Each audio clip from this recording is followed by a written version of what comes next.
So ওই সময় আসলে ইউটিউবের রাইটসও ছিল না, ইউটিউবটাও ওইভাবে ছিল কিন্তু এভাবে মানুষ দেখতো না, তখন মোবাইল ডাউনলোড করে মানুষ গান শুনতো। হ্যাঁ, ডাউনলোডের একটা টাইম ছিল। হ্যালো ডিয়ার ভিউয়ার্স, সবাইকে ওয়েলকাম জানাচ্ছি চ্যানেল এস এর রেগুলার আয়োজন iconic beauty care present star ফ্যাশনে। আপনাদের সাথে আছি আমি মিপা বিশ্বাস এবং I can wait to talk our celebrity guest Shipon Mitra আজকে আমাদের মাঝখানে উপস্থিত হয়েছেন। সো ভিউয়ার্স, আর দেরি না করে আমাদের হিরোর সাথে একটু আড্ডা দিয়ে নেওয়া যাক। কেমন আছেন? আমি ভালো, আপনি কেমন আছেন? এই তো বেশ ভালো। এই যে আপনি তুমির যেই ব্যাপারটা, এটা না আমাদের ঘরোয়া আড্ডায় একটু কেমন যেন বেকি হয়ে যায়। ঘরোয়া বলো তো এখন তো তুমি হয়ে যাবো, কিন্তু আমি প্রথমে একটু যেহেতু ফর্মালিটিস ওয়াইজ আপনি বলতে হয়, কারণ যেহেতু দর্শকরা তো কিভাবে নিবে, কারণ আমরা তো ভীষণ পরিচিত মানুষ, কাছের মানুষ, সব সময় দেখা হয়। আর সিনেমার হিরো তো সবাই দেখে, আর মনোমুগ্ধকর হিরোকে কে আপনি বলে ডাকতে চাই? প্লিজ প্লিজ প্লিজ তুমি বলতে। আমি একদমই চাচ্ছি না। তোমাকে তো গর্জিয়াস লাগছে, এত সুন্দর লাগছে, তো তুমি না বললে আরো মানে কষ্ট পেতাম। ওকে, দেন কেমন যাচ্ছে? অফকোর্স ভালো যাচ্ছে। নতুন বছর, আর নতুন বছর শুরুটা যদিও আমাদের ফিল্ম ইন্ডাস্ট্রির জন্য একটু ব্যাড নিউজ দিয়েই ভরা। আমাদের অঞ্জনা দি মারা গেলেন, আমাদের প্রবীর দা, আমার অ্যাকচুয়ালি দাদা হয় প্রবীর মিত্র, উনি মারা গেলেন, প্লাস আর অনেকেই অসুস্থ হয়ে আছেন। যদিও এই ব্যাপারগুলো অনেক স্যাড, বাট যদি মানে লাইক আমি পার্সোনালি বলি, আমার বছরটা স্যাড নিউজ বাদে খুব সুন্দর যাচ্ছে এখনো পর্যন্ত। জানি না এই বছরটা কি হবে।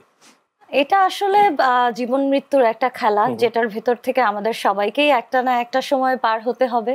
আমরা ওনাদের জন্য দোয়া করছি যাতে ওনাদের আত্মা শান্তি পাক। কিন্তু আজকে মন খারাপের গল্প না, যেহেতু সময় কম, আমরা আজকে চমৎকার একটা আড্ডা দিতে চাই, আনন্দঘন কিছু মুহূর্ত পার করতে চাই একসাথে। সো সিনেমার জার্নিটা কিভাবে শুরু হলো? সিনেমার জার্নিটা হলো আমি বলবো অবশ্যই একটা মজার মতো, কারণ আমি কখনো সিনেমা করে ভাবিই নাই সবচেয়ে বড় কথা।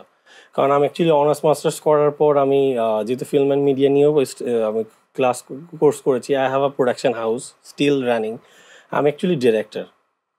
আমি বেসিক্যালি বিজ্ঞাপন আর মিউজিক ভিডিও বানাতাম এবং বানাচ্ছি, এখনও টিভিসি বানাচ্ছি।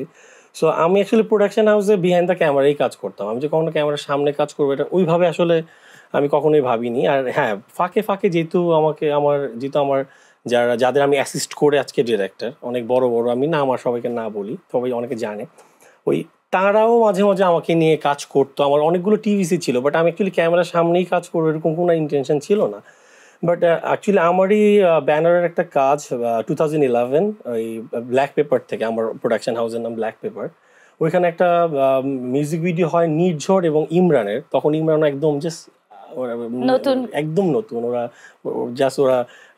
মানে ফ্ল্যাশ করছে। তখন ওর একটা গান হয় আরাধনা, আর ওটা শবনম ফারিয়ারও প্রথম কাজ, আমারও প্রথম কাজ আমার প্রোডাকশন হাউস থেকে। ওটা অ্যাকচুয়ালি নিজরাপুরের প্রেসারে করা।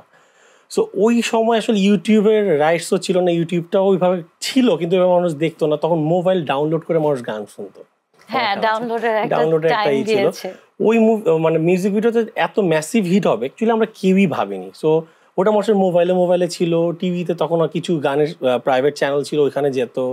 ইভেন দো মানে আমাদের পশ্চিমবঙ্গের কিছু জায়গাতেও আমাদের গানগুলো খুব মানে ফেমাস হয়ে যায়। তখন আমার প্রচুর কাজের অফার আসা শুরু করে।